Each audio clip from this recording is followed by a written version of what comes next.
Ma plus grande victoire à moi, d'avoir eu mes enfants et surtout, avec le temps, d'avoir aidé autant de femmes à tomber enceinte grâce à mon travail. Je m'appelle Iman, j'ai 33 ans et j'ai été diagnostiquée en 2015 du syndrome des ovaires polykystiques. C'est un syndrome qui a différents symptômes en fonction de la personne qu'elle touche. Et on va surtout avoir des symptômes en rapport avec les cycles irréguliers. J'ai eu les premiers symptômes à 17 ans. J'avais des règles hémorragiques. On met ça sur le dos de l'adolescence. On m'avait toujours dit que en fait, tous mes problèmes, perte de cheveux, fatigue importante, étaient liés à de l'anémie. J'ai vu une gynécologue. Elle m'a mis sous une pilule qui justement éteignait les androgènes et qui était très très puissante. Pendant cette période, j'ai enfin fait taire la majorité de mes symptômes justement concernant cette pilule.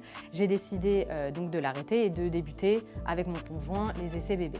Donc je vais voir cette gynécologue qui me fait une échographie. Elle me balance « vous êtes SOPK ». On m'a enfin dit ce que j'avais sans me l'expliquer. Ce qui m'a expliqué le SOPK est d'une façon très très violente, Google.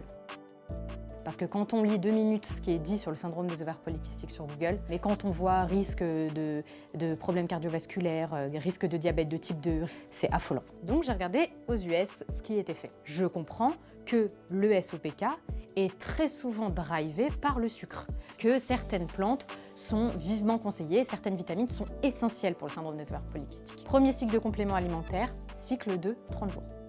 Deuxième cycle, je tombe enceinte. Donc c'est pour ça que j'ai décidé en 2019 de reprendre les études, cette fois-ci de naturopathie et aujourd'hui de nutrithérapie. J'ai mis à l'intérieur de mon livre plein de paragraphes pour expliquer la pathologie. Plus on en sait plus sur la pathologie, plus en fait on peut améliorer sa santé et vivre, comme son nom l'indique sur mon livre, vivre en harmonie avec ce syndrome. Et faites-vous aider par quelqu'un de bienveillant, que ce soit un médecin, que ce soit un gynécologue, que ce soit un endocrinologue, et ne pas fermer la porte à tout ce qui est naturel.